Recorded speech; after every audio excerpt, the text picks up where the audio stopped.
C'est la voix d'un fils, d'une fille, bref, d'un enfant du pays qui réclame son droit de paix. On cherche à comprendre si on est réellement chez nous, sur notre propre sol, ou si, ici aussi, nous sommes des étrangers. Ailleurs, on nous renvoie, on nous massacre, on nous maltraite parce que nous sommes dits étrangers. Mais chez nous aussi, on nous tue. Nos cris sont hauts, nos pleurs sont immenses, mais personne à nous écouter.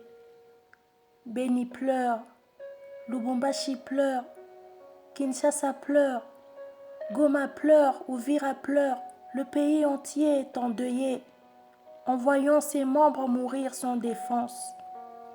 Les enfants du pays sont massacrés comme des hommes sans valeur.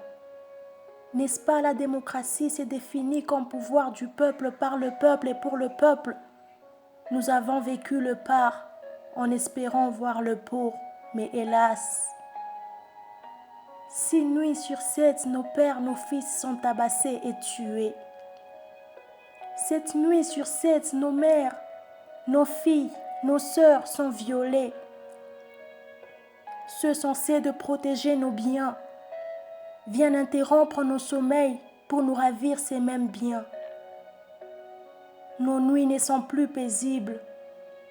Nos portes ne servent plus à rien. Nos clôtures ne servent plus à rien. Un père qu'on tue chaque nuit, n'est-ce pas un responsable d'un foyer? Une fille qu'on viole chaque nuit, n'est-ce pas sa plus grande valeur sans prix de rachat est enlevée? Lubumbashi crie au secours, Beni crie au secours.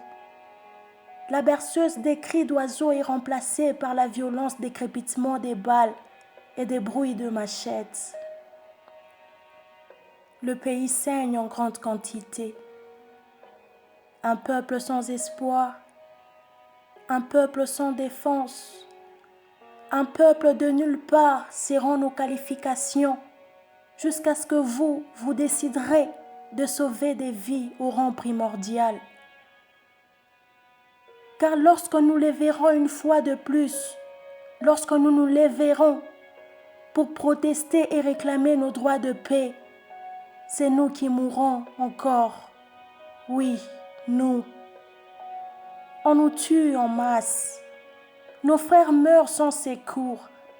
N'est-ce pas finir la guerre et mettre la sécurité dans un pays serait une priorité?